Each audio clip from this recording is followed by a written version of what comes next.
Bioaz Podcast. I'm Ian Youngman from Bioaz, and today we'll be going through the animal health series. Joining me today is Maryann Thexton, who is the CEO of Bioaz.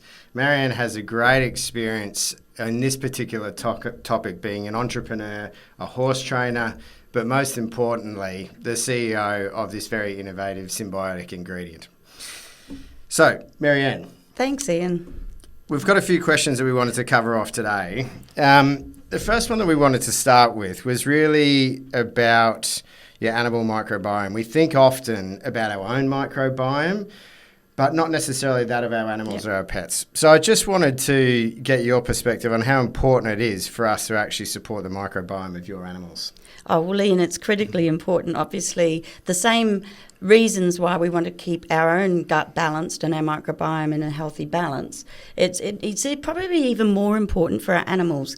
The reason for that is that our animals traditionally were roaming free in the environments that were suited to their particular species. So horses were grazing on prairies and through forests, and dogs and cats were predators hunting smaller mammals. So in their natural environment, they're able to maintain their own microbiome. But we're pretty well-meaning owners and we try and do the best, but we're effectively imprisoning our animals in the environments that we live in and interact with them in. So horses, it might be a stable or it might be a paddock that doesn't have access to certain grasses.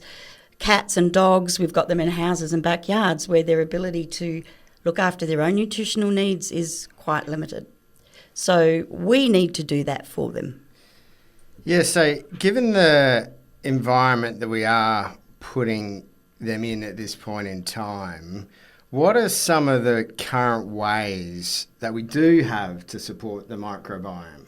Well, I think really there's a couple of things. First of all is trying to have as natural an environment as possible, but that's not really practical in urban environments and cities. But the other thing is then looking at actually what we're feeding them and making sure that we're giving them foods that contain beneficial microbes and fibres necessary, but also we can supplement. We can add back that value to processed foods. So there's a couple of ways of doing it, but really for most animals, they're owned by well-meaning, loving families in cities. They are dependent on us understanding this and actually feeding the right foods and supplements. Got it. So let's just hone in on the background that you have in horses and obviously your strong knowledge in that space. Given everything that you've just said, like what are some of the signs that we may see if your horse actually has a microbiome issue?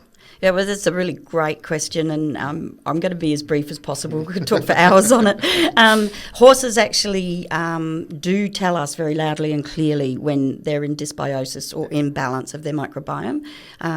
Comes out in several ways. They don't do that well on the feeds that you're feeding, so their coats aren't as shiny as they could be. Sometimes their weight gains are not at the same rate as they should be, but also behaviour. It's a very, very clear indicator in horses if they've got an imbalanced gut. So they'll be cranky. When you put their saddles on, they look at their stomachs. Their manure's sometimes different and not as solid and formed as it should be, but also even just their mental attitudes and behaviours to life in general. You can turn that around in a heartbeat by getting that microbiome balanced. Really amazing seeing the responses that you get. Yeah, great. So how long would it normally take to see those signs of improvement? Oh, that again, these are really open-ended questions. I think in horses that are already quite well and they don't have significant issues, you'll see improvements in them over a period of, say, 4 to 6 weeks. And often it's only because owners are taking photos of their animals that they're able to identify that they are shinier or slightly more muscled.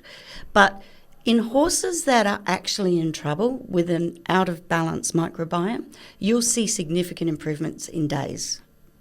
Absolute. They respond very, very quickly to the support that you give them in their microbiome. Well, that's fantastic, Maryann. Thank you very much for that. So there you have it, people, straight from the horse's mouth. No offence. None taken, Ian. Anyway, so that's it for today. Please tune in to our next podcast or subscribe or like or feel free to share.